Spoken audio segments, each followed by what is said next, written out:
Hey guys, welcome to today's video. Today I want to give you guys an update on some of our propagation. Let's see what has worked and what's rooted well. Let's see what hasn't. I haven't even looked at it myself really.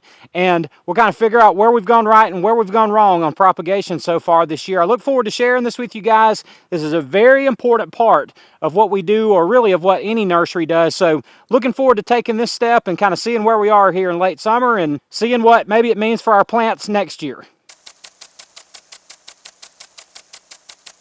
Now, if you will remember back to around the 1st of July or something like that, when I did most of our propagation, I've got a video on that, and we talked a lot about propagation at that time. I set up our mist propagation system, and it's right here underneath this shaded frame, if you want to call it that. And I don't really know how many plants there are under here, several thousand plants, but I've pulled some of them out and put them out of the mist and put them over in the shade because I could see new growth forming on them, which means they've developed roots and all of that. And I want to take a look at some of these a little closer and just really see how they're doing and show you what you might expect if you're propagating these and kind of how long some of this takes.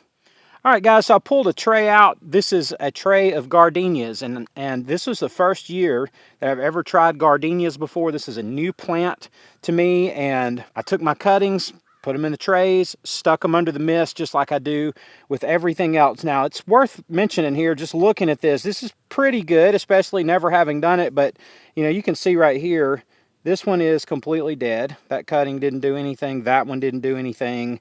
There's one here that didn't take it all. There's one over here. There's no sign of them. And I don't know, a mouse or a bird or something may have pulled those out. I don't know, but there's another one or two down there that didn't work. And I just loosened one of these up, this one that's kind of big here, just to show you this. And this is pretty delicate, but you can see the roots there that have developed there. Now, this is not anywhere near ready to pot. This just needs to stay right here in this plug tray, and it'll be totally happy right there in this plug tray. But you kind of get the idea. Now, the rest of these are probably not quite that well rooted. They're just smaller for whatever reason.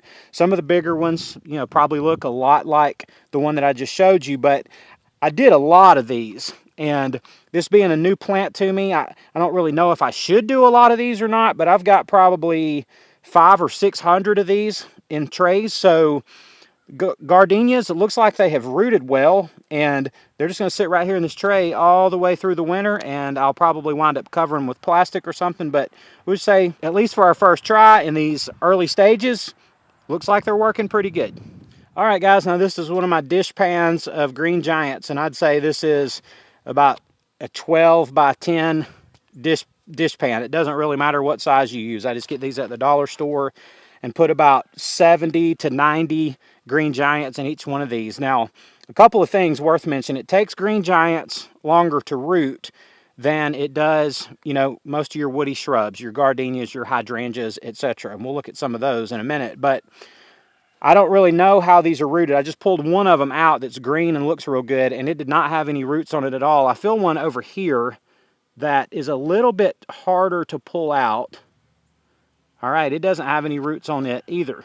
Now, you see that? Kind of looks like the tip of it on the very bottom has died, but it's in the sand about this deep. So what I'm going to do is just leave that in there, and it's still green and it still looks beautiful.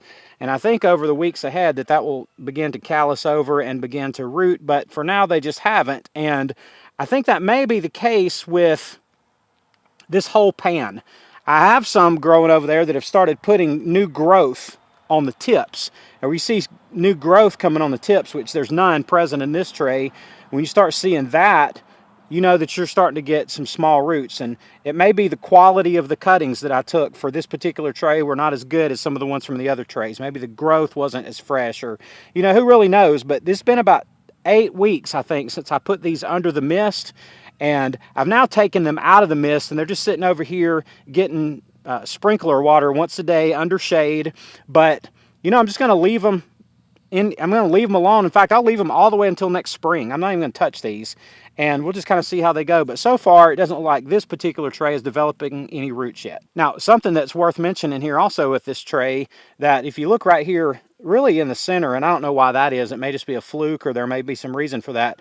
But there's several of them here that are just dead. I mean, you can see like this cutting here, it's just completely brown and dead. So, that happens. So you just discard those. But all these are green, all these that are green, even though they don't have any roots, they are doing whatever it is they're doing to start forming roots, even though they haven't. So no reason to give up on them at all. All right, this is a tray of Gold Flame Spireas. Well, we got a label in it. You always got to label things. And, you know, the Spirea is another woody shrub. We sell quite a few of them every year. This is not a plant you're ever going to sell, you know, 1,000 of or something crazy. There's no reason to make 1,000,000 of them, but these just started at the same time as our other cuttings did, from just a single little bitty stem. They grow extremely fast. They root it really well, and look how bushy it already is. We've already pruned these one time, forcing more branching on them, and it's been about 8 weeks since we put them in. You can just see this thing has a really nicely developed root ball. These are a really hardy plant, and they overwinter really well in their trays, no matter really what the temperature is. Always check your zone hardiness, of course, for any plant, but we just hardly ever lose these, and these plants will grow out next year and be ready to sell the next, and I think we're probably 50 out of 50 on these. They all work all the time pretty much. All right, guys, this is Limelight Hydrangeas. Wanted to show you them and how they're doing since we do so many of them. And again, these have been about 8 weeks since we originally stuck these as cuttings, and they are rooting, but they're not rooting real well. Well, they are rooting well. It's just they just need time.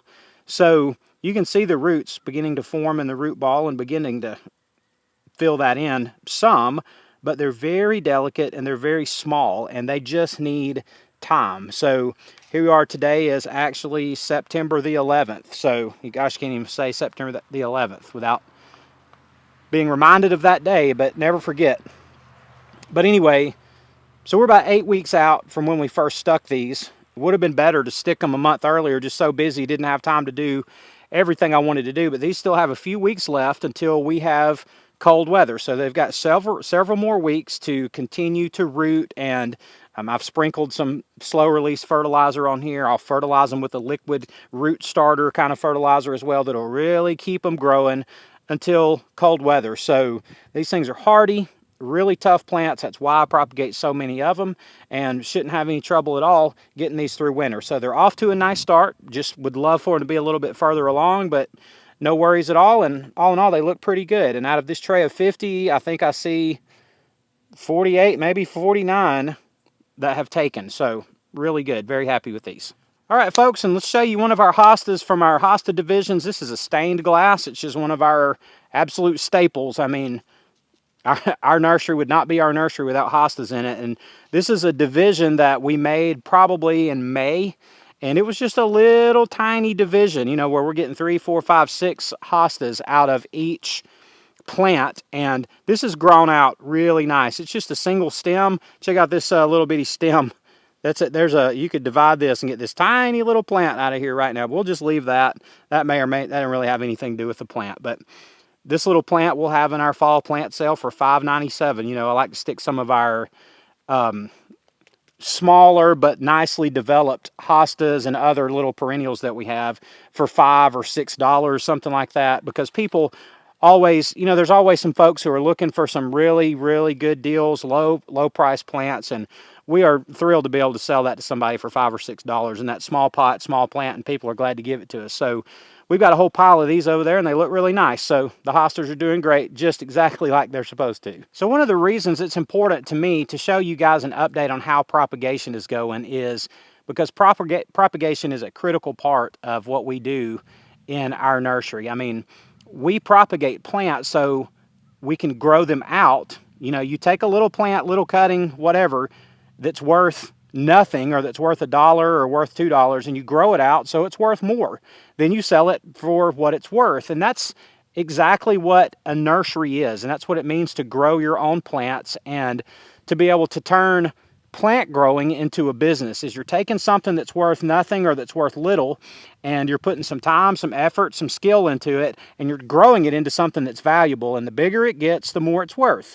So that's really why we like to start our own plants. It's not just like, oh, that's fun, even though I really do enjoy doing it, but this is how we make money. And that's what making money in a nursery is all about, is growing plants. It's not just going and buying plants from a wholesaler and turning around and flipping them real quick. And we do some of that, but that's not what we want the core of our business to be. So we want things that have much higher profit margins in them than that, and we want to be a lot more hands-on in the process of growing. I mean, we want to be known as growers. That's what our state has licensed us as, is growers. So we're growers, and then we're sellers of the plants that we grow. So folks, I hope this was helpful to y'all today, just to kind of give you a little peek at how things are going and kind of how propagation season is going for us. It's worth mentioning that we did get started a little late this year on propagation, about a month later than I would like to have, but it's okay. You can get started a little later in the summer and still have a lot of rooted plants by the time you get cold weather. So